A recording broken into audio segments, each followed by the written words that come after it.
Livro Desafiando os Limites da Fé. Autor, Irmão André. Narrado por Valquíria em nosso canal Declarando Vida. Capítulo 6. Gabriela e Michael. Eu e a equipe asiática do Portas Abertas fomos uns dos primeiros a entrar na China depois de um incrível avanço espiritual que ocorreu no país.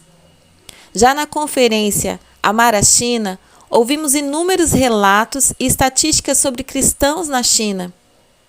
Mas foi estupendo constatar pessoalmente o florescente movimento de igrejas domésticas.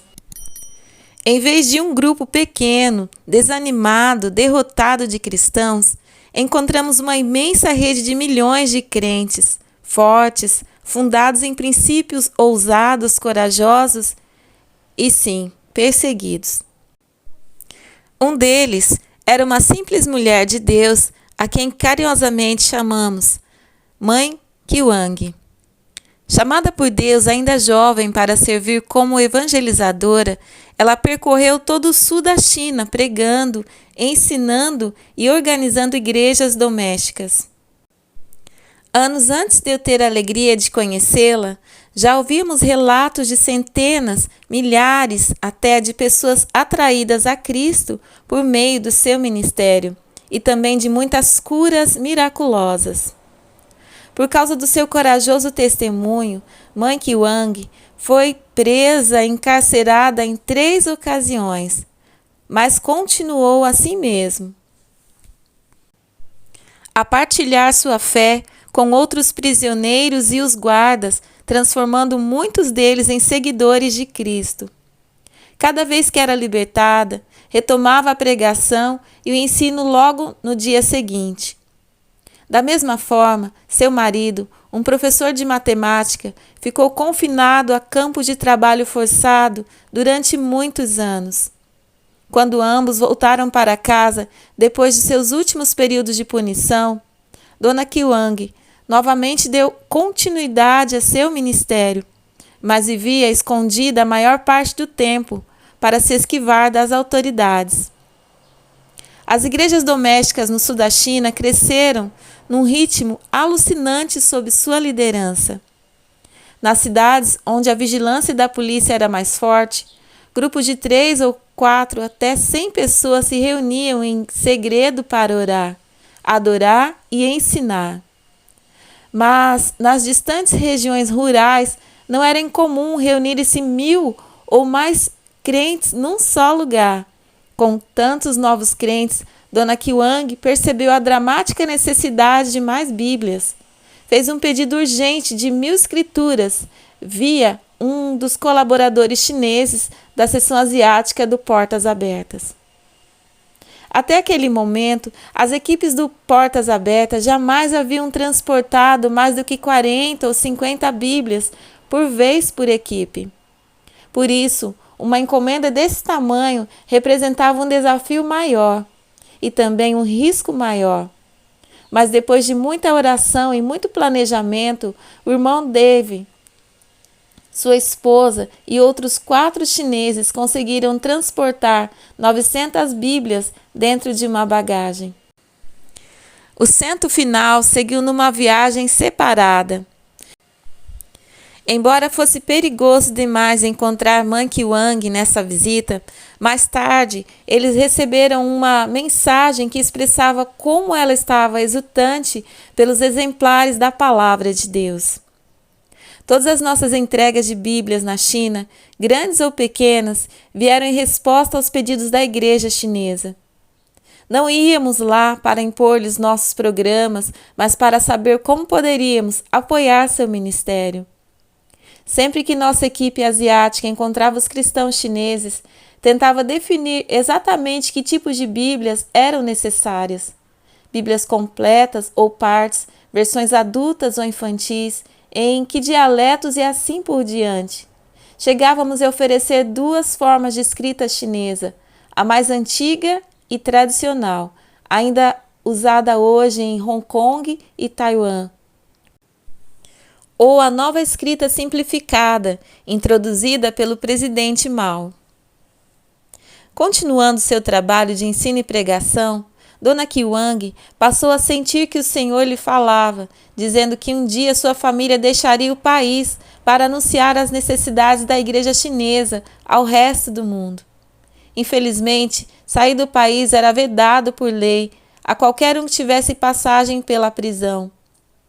Mas isso não impediu que mãe e pai Qiwang preenchesse todos os formulários necessários para a retirada do visto, confiando em Deus. Então, certa manhã da primavera de 1979, Dona Qiwang ajoelhou-se para orar e sentiu que Deus lhe falava.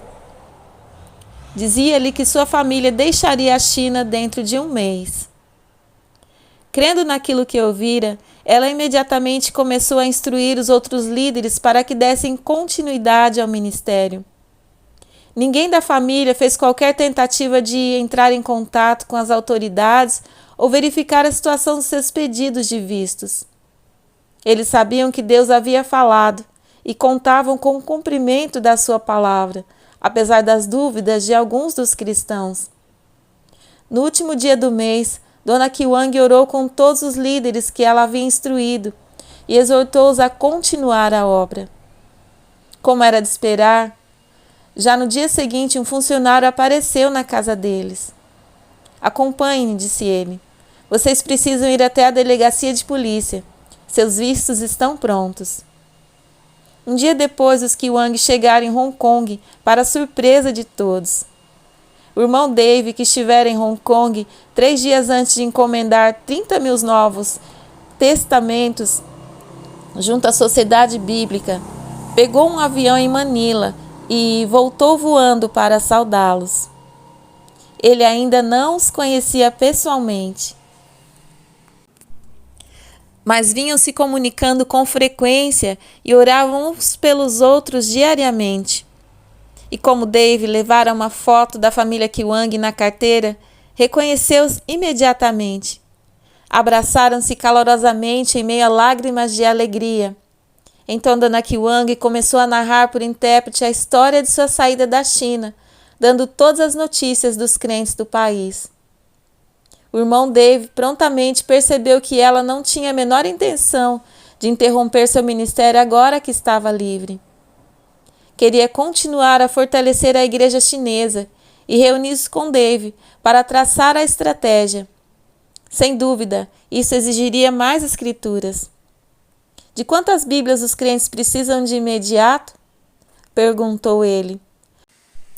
Seu queixo caiu ao ouvir a resposta do intérprete. Irmão Dave, ela diz que precisa de 30.000 Bíblias para a rede de líderes, imediatamente. Era exatamente o número que ele havia encomendado havia poucos dias. Assim começou o planejamento do projeto Arco-Íris, nossa estratégia mais ousada de entrega de Bíblias na China até então. E como faríamos? A equipe asiática teve uma ideia sagaz. A feira comercial de Cantão aconteceria em outubro. Toda a primavera e outubro. Esse importante evento levava a Cantão milhares de empresários estrangeiros convidados no espaço de 2 semanas. Somente grupos tinham permissão de entrar no país, mas durante sua visita eram mais bem tratados que os turistas. Nossa estratégia era pedir a um empresário cristão que solicitasse um convite, incluindo outros cristãos no seu grupo. Isso possibilitaria uma entrega volumosa. Paul Sterbrooks, que acabara de vir da FEBC, para unir-se ao pessoal da seção asiática do Portas Abertas, coordenou a logística das viagens e dos viajantes. Outros receberam a incumbência de distribuir as escrituras lá dentro da China, passar as instruções aos grupos e coordenar as operações nas bases domésticas. O projeto envolvia a visita de 30 mensageiros, pessoal e amigos do Portas Abertas de todo o mundo, à China durante a feira. Eles deveriam levar 2 grandes malas vazias e uma mochila com roupas. Em Hong Kong, Cada mala vazia receberia 500 novos testamentos em formato pequeno, num total de 1.000 livros por pessoa. 30 mensageiros, cada qual com 1.000 Bíblias, totalizariam 30.000 Bíblias para os cristãos chineses. Para minimizar as suspeitas, os mensageiros entrariam na China em dias e horários diversos ao longo do período de 2 semanas, geralmente em grupos de 3 ou 4. A parte mais arriscada da tarefa era passar pela alfândega, onde as malas eram periodicamente, mas nem sempre, revistadas. Éramos especialmente vulneráveis neste ponto porque as malas só continham escrituras, mais nada. Se o funcionário abrisse só uma das malas, a carga da pessoa seria imediatamente descoberta. Outro fator preocupante era o grande peso das malas. Os mensageiros eram instruídos a fazer suas malas parecer leves como plumas quando passassem pela alfândega. Isso seria bastante difícil para alguns componentes da equipe, que tinha alguns homens idosos, várias mulheres e um jovem de pé quebrado. Depois, aqueles que carregaram essas malas pesadas passaram a se referir à operação não como Projeto Arco-Íris, mas como Projeto Hérnia. Finalmente, em outubro, começou a feira, começando também as entregas. Tudo parecia correr muito bem. Vários milhares de Novos Testamentos chegaram à China sem o menor obstáculo. Mas os funcionários da alfândega acabaram encontrando 2 cargas dos nossos mensageiros. Os homens puderam entrar, mas tiveram de deixar os livros para pegá-lo quando deixassem o país. Os líderes do projeto ficaram preocupados. A grande questão era: o que fazemos agora? Será que eles sabiam de nós? Será que os crentes que esperavam as entregas corriam perigo? Será que não deveríamos interromper a operação? Todos da equipe decidiram aguardar 24 horas e orar. Na Holanda, depois de ficar sabendo do problema, convoquei uma reunião da nossa equipe e passamos um bom tempo em sincera oração. Todos concordamos que o Senhor nos mandava continuar. Os mensageiros restantes continuaram a entregar. Vários dias depois, quando os homens cujas cargas haviam sido descobertas deixavam a China, receberam a permissão de levar suas Bíblias de volta a Hong Kong. Lá foram acondicionados em malas diferentes e levados afinal para a China por outras pessoas. Um dos mensageiros, em especial, teve muita dificuldade em lidar com as malas pesadas. E quando chegou à alfândega, elas pareciam pesar 1 tonelada cada uma. Assim, ao pegar a bagagem para aproximar-se do funcionário, ele orou: "Em nome de Jesus, ergam-se." As malas pareceram erguer-se imediatamente do chão. Ele passou ligeiro pela alfândega e assim que virou a esquina, as malas caíram pesadamente de novo. No final, 30.000 novos testamentos haviam chegado em segurança às mãos de agradecidos crentes chineses. Tudo em questão de dias. Louvamos a Deus por sua fidelidade e proteção. Nada era difícil demais para o Senhor. Tarefa nenhuma grande demais. Entre mentes, continuava o nosso trabalho normal no Portas Abertas, incluindo viagens ocasionais à China para a entrega de quantidades menores de Bíblias. No início de 1980, um dos nossos colaboradores, Paul, organizou em Manila uma reunião de 13 pesquisadores do Portas Abertas, oriundos de bases de todo o mundo. Depois combinaram uma viagem rotineira de entrega na China, via Hong Kong. O grupo de Paul entrara numa excursão de turistas, pois o turismo individual não era ainda permitido na China. Eram no total cerca de 60 pessoas. Todos os dos Portas Abertas passaram sem problema pela alfândega e ficaram aguardando os outros no ônibus. Súbito, um dos guias oficiais de turismo chegou correndo ao ônibus dizendo: "Bíblias demais, Bíblias demais." "O que está havendo?" perguntaram-se os pesquisadores. "Já passamos pela alfândega." Os funcionários da alfândega quer todos de volta lá dentro, disse o guia. Bíblia demais.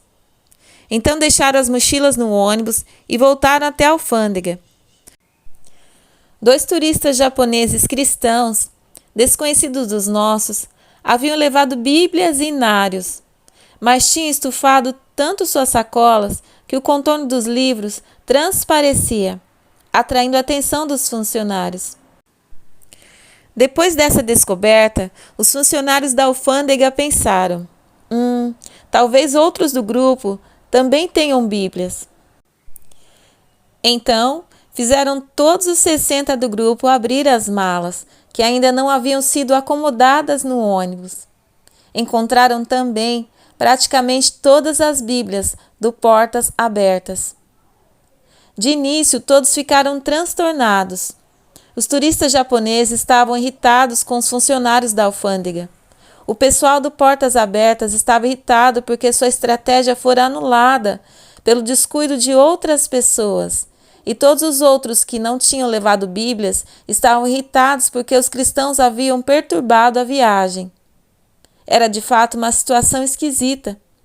Enquanto as bíblias e inários eram confiscados e empilhados no balcão da alfândega, nosso grupo de pesquisadores se perguntava: por que o Senhor deixou que isso acontecesse? Especialmente depois de já termos passado? Logo a resposta ficaria clara. Todos receberam permissão para seguir viagem. As bíblias e inários lhes seriam devolvidos na saída do país. Mas como a descoberta provocara uma cena, tornou-se tema constante da conversa entre membros cristãos e não cristãos do grupo de turistas. Você é um dos que trouxeram bíblias? Era uma pergunta típica. Quando nossos pesquisadores respondiam que sim, vinha a inevitável pergunta: por quê? Ora, porque os cristãos da China, segundo ouvi, precisam desesperadamente de bíblias. Então, tentei trazer algumas. Muitas vezes as conversas possibilitavam que nosso pessoal partilhasse sua fé com outros turistas. Até os guias oficiais chineses se mostravam interessados e conversavam demoradamente com alguns dos cristãos sobre o significado da fé. Perto do final da viagem, todo o pessoal da excursão se reuniu para um banquete chinês de 18 pratos. Normalmente, nesse tipo de jantar, não havia orador nem programa. Mas, na ocasião, o guia pediu que voluntários cantassem uma canção do seu país.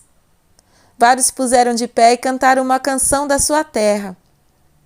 Mas então um dos cristãos tomou a palavra. Talvez vocês não saibam, mas sou pregador, disse ele. Gostaria de cantar uma canção que todos podem aprender. É bem fácil. Só tem uma palavra. Aleluia.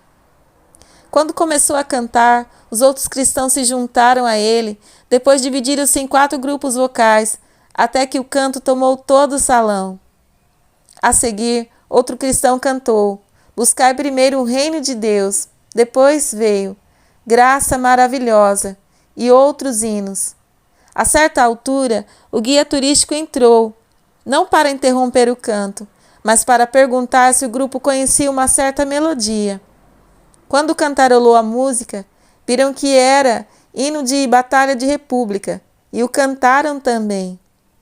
Por fim, um galês da equipe do Portas Abertas ofereceu-se para cantar um velho hino da sua terra, dizendo que descrevia a pessoa mais importante da sua vida.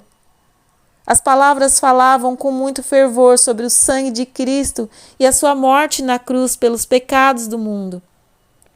Quando terminou, todo o salão calou-se. Durante pelo menos 1 minuto, ninguém se mexeu nem falou. Todos os presentes, cristãos e não cristãos, os guias turísticos, até o pessoal da cozinha que ouvia à porta, pareciam profundamente comovidos com os acontecimentos da noite. No último dia, um dos guias perguntou: vocês não poderiam me dar uma das Bíblias em chinês que trouxeram? Gostaria de lê-la.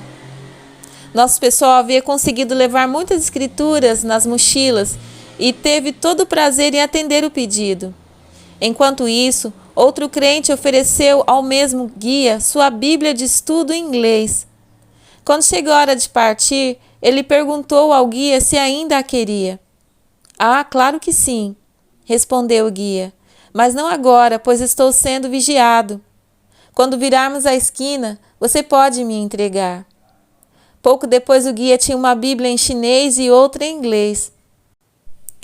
E todos os da equipe do Portas Abertas perceberam que aquilo que talvez tivessem pensado ser uma viagem perdida acabara se transformando de fato numa oportunidade maravilhosa de anunciar Cristo a muitos que de outro modo jamais ouviriam falar dele. Adoro essa história, pois ela mostra muito claramente como os cristãos não só podem tomar a iniciativa de entrar em território inimigo, mas também manter essa iniciativa, mesmo quando as coisas parecerem não funcionar exatamente como planejado. Alguns meses mais tarde, começamos a planejar uma operação extraordinária que faria o projeto Arco-Íris parecer minúsculo. Quando os Kiwang chegaram em Hong Kong, pela primeira vez, falaram de uma necessidade de 30.000 Bíblias. Mas as 30.000 eram somente a ponta do iceberg. Isso atenderá às necessidades imediatas, disseram, mas a demanda total é de 1 milhão de Bíblias. 1 milhão? Tamanha quantidade de Bíblias era quase inimaginável, especialmente levando em conta que os Kiwang eram uma família que ministrava somente numa parte da China.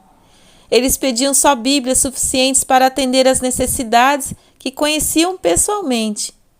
Quando ouvi o pedido colossal, minha resposta imediata foi sim.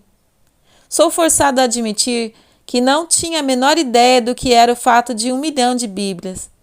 Nem sabia como conseguiríamos despachar tamanha quantidade para a China.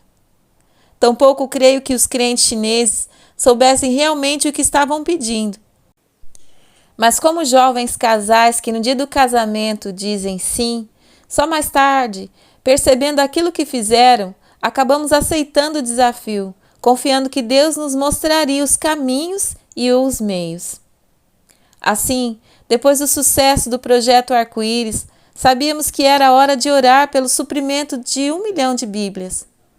Apelidamos a nossa operação de Projeto Pérola, pois as Escrituras são como uma pérola de grande valor, a qual se referiu Jesus na parábola do mercador, Mateus 13, 45-46. E como mercador, os cristãos chineses estavam dispostos a arriscar tudo pelas pérolas da palavra de Deus. Os Kiwang sugeriram mais tarde que os crentes queriam toda a encomenda de uma só vez. A segurança da nossa equipe de entrega era uma das suas principais preocupações. Eles achavam que uma só viagem com 1 milhão de Bíblias seria muito menos arriscada que 10 viagens com 100.000 cada. E eles também deram a ideia de como introduzir as pérolas no país. Na costa meridional da China, perto da cidade de Siwaton, havia uma vila na qual a maioria dos habitantes era cristã. Se as Bíblias pudessem ser deixadas na praia perto da cidade, um verdadeiro exército de crentes poderia apanhá-las, guardá-las e distribuí-las rapidamente. A ideia deles era a praia. Mas como levar as Bíblias até lá?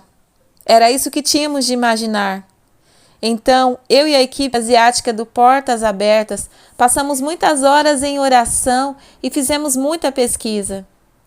Nesse meio tempo, Deus introduziu 2 homens notáveis no projeto. O primeiro foi James, um ex-oficial da Marinha Americana com doutorado em administração. Ele vinha atuando no conselho de diretores dos Portas Abertas e se interessou bastante pelo projeto.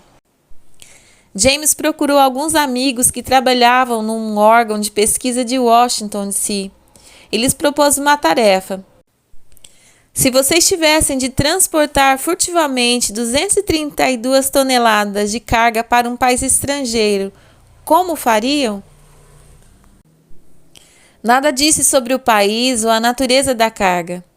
Seus amigos concordaram em pesquisar as possibilidades e ficaram de lhe passar uma estratégia não oficial. Vários meses mais tarde, eles lhes apresentaram as conclusões. A carga era pesada demais para transporte aéreo, disseram. A única forma de fazê-lo era por água. Até aí tudo bem. Os crentes já nos haviam sugerido uma praia e, portanto, a entrega por mar fazia sentido. Os homens do chapéu pensador haviam concebido um plano sofisticado que envolvia uma barcaça rebocando barris de carga sobre a superfície de água. Um sistema de roldanas, então, arrastaria os barris de água até a praia. Decidimos que o plano era complicado demais, mas era também bem bolado e nos deu muitas ideias. Por exemplo, percebemos que um rebocador puxando uma barcaça era algo muito comum em toda a Ásia. Talvez houvesse uma forma mais simples de usar a combinação rebocador-barcaça para fazer a entrega. Naquele momento, Deus trouxe até nós a segunda pessoa-chave do projeto Pérola, Bill. Membro original do movimento Jesus People de São Francisco, Bill se mudara para as Filipinas no início dos anos 70, fundando ali uma seção desse movimento entre estudantes universitários. O movimento ainda prospera nas Filipinas com o nome Soldier Rock. Quando o grupo já estava firmemente estabelecido, Bill se retirou e abriu um negócio de embarcações na ilha filipina de Mindoro. Coordenador do projeto Pérola, o conheceram. Ficaram muito impressionados com sua personalidade e suas credenciais. Ele não era somente um cristão devotado, mas também um cristão experiente que conhecia os caminhos do mar. Aos 50 anos, não tinha títulos universitários, mas possuía um brilhante raciocínio analítico e um forte instinto criativo. Era um verdadeiro homem de 7 instrumentos, que daria o capitão perfeito do projeto Pérola. Todos oramos por isso, e logo o capitão, como o chamavam, embarcou. Trabalhando lado a lado com James e com a equipe asiática do projeto, Bill mergulhou na tarefa de conceber um plano exequível para a entrega aquática. Transportar 1 milhão de Bíblias numa barcaça era algo que não apresentava maiores problemas. A principal dificuldade era levar a carga da barcaça até a praia. Como seria possível fazê-lo com simplicidade e rapidez? Nenhum de nós poderia ter concebido a engenhosa ideia que ele imaginou. O capitão projetou uma barcaça totalmente nova, com uma característica especial: a capacidade de submergir parcialmente. Ela seria capaz de admitir água e mergulhar, até que o convés da carga principalmente ficasse sobre a superfície. A carga embalada em plástico à prova d'água flutuaria então. Portas laterais na barcaça seriam abertas eletricamente. E os fardos de 232 toneladas poderiam ser arrastados até a praia com alguns pequenos barcos a motor. Depois havia a questão do rebocador. Definimos que ele precisava acomodar 20 homens, mas rebocador nenhum é constituído assim. A maioria tem acomodações para 4 ou 5. Depois de muito pesquisar por todo o leste da Ásia, descobrimos um jeito que queríamos em Singapura, só que sem os equipamentos necessários. Depois conseguimos adaptá-lo para acomodar 20 pessoas. O preço, nada menos que $480 mil, que verificamos ser na verdade um bom preço. Conseguimos levantar $100 mil junto às várias bases do Portas Abertas para dar entrada, mas o restante tinha que ser pago dentro de 30 dias. Para surpresa e gratidão nossa, todo o saldo foi coberto pela generosa oferta de uma só igreja, a Calvary Chapel de Costa Mesa, na Califórnia. O pastor Chuck Smith organizou pessoalmente o pagamento final dos 380 mil no último momento. Decidimos batizar o rebocador de Michael e a barcaça de Gabriela. em homenagem aos dois únicos anjos mencionados pelo nome na Bíblia, Miguel e Gabriel. Os nomes, porém, tinham dupla importância, pois havíamos dado os nomes cristãos Gabriela e Michael à mãe e pai Qiwang, quando eles saíram da China. Iniciada a construção da barcaça, a equipe se debruçou sobre os infindáveis detalhes do planejamento e da entrega. A maior parte do planejamento era feita em Manila e Hong Kong, mas em muitas ocasiões nos reunimos no meu escritório na Holanda para examinar os planos. Espalhávamos pelo chão mapas e fotos da praia fornecidos pelos crentes. Repetidamente estudávamos cada metro quadrado de areia, cada arvorezinha, cada possível meio de chegar à praia. Discutíamos, orávamos e íamos modificando os planos pelo caminho. Depois de solicitarmos orçamentos de editoras de todo o mundo, a Thomas Nelson Publishers, dos Estados Unidos, concordou em imprimir as Bíblias por $1,25 cada, mais barato que em Taiwan, Coreia ou qualquer outro lugar. É claro que, acrescentando as enormes despesas adicionais, principalmente o seguro, o custo total subiria para $7 por Bíblia entregue. Tivemos de gastar muito dinheiro extra para preservar o segredo e manter tudo sob nosso controle. Podíamos, por exemplo, ter alugado a barcaça e o rebocador por menos, mas geralmente quem aluga não pode usar seu próprio nome pessoal e também não iríamos poder adaptar as embarcações às necessidades especiais da tarefa. Viajei e palestrei pela Europa e Estados Unidos a fim de levantar fundos para o projeto, mencionando a meta de 1 milhão de Bíblias para a China, mas não a forma como faríamos. Pat Robertson, da Christian Broadcasting Network, generosamente nos facultou produzir um vídeo promocional no seu estúdio, sem cobrar nada, nem mesmo seu próprio tempo. Pat e eu discutimos no vídeo as grandes necessidades dos cristãos da China e nossa meta de fornecer-lhes 1 milhão de Bíblias. Como parte da nossa estratégia de venda, Pat dizia: "Mas André, por que são tão caras? $7 cada uma." "Ora, Pat", dizia eu, "eis aqui uma Bíblia chinesa. Quero que você vá à China e a entregue pessoalmente a um pastor chinês. Depois volte e me conte quanto custou." "Bom, certamente isso me custaria milhares de dólares", respondia Pat, "pois vou fazer isso por apenas $7. Todos decidimos logo no início que o segredo absoluto era essencial para o êxito do projeto.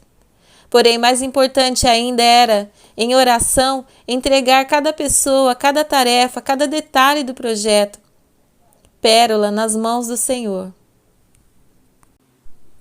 Eu fiz várias viagens a Hong Kong e à China em preparação para o projeto Pérola. Em Hong Kong, orei e planejei com os Qiwang e com nossa equipe, e na China visitei várias igrejas domésticas e me encontrei secretamente com alguns dos líderes locais. Numa das viagens, com um colega, Terry, contrabandeamos uma câmara de cinema e uma mala cheia de filmes e filmamos várias reuniões em igrejas domésticas e entrevistas com os líderes. Novamente fiquei muito impressionado com os jovens, almas corajosas que ousadamente proclamavam sua fé em condições aparentemente impossíveis. Um grupo de jovens cristãos morava no primeiro andar de um prédio em que funcionários do governo ocupavam o segundo piso. Como o único banheiro ficava no primeiro andar, os funcionários tinham de entrar na casa dos cristãos para usá-lo. Mesmo assim, esses jovens corajosos eram distribuidores de Bíblias em tempo integral e ainda realizavam reuniões secretas da igreja no seu apartamento. Eles me levaram ao quarto para mostrar que escondiam as escrituras debaixo das camas. Fiquei pasmo. Sabendo que no sistema comunista da China, quem não trabalhava ia para a cadeia. Perguntei-lhes por que não tinham um trabalho regular. Porque testemunhamos no trabalho, responderam. Então por que eles não prendem vocês? Porque testemunhamos na prisão também. Esse tipo de determinação no anúncio do Evangelho, independentemente do preço a pagar, deu-me confiança ainda maior de que o projeto Pérola seria um sucesso. Muitos outros cristãos intrépidos estavam lançando as bases do Pérola na China. Alguns ajudavam a organizar a estocagem e a rede de distribuição. Outros monitoravam as atividades da polícia na região de Suaton e outros ainda planejavam e alistavam auxiliares para o desembarque na praia.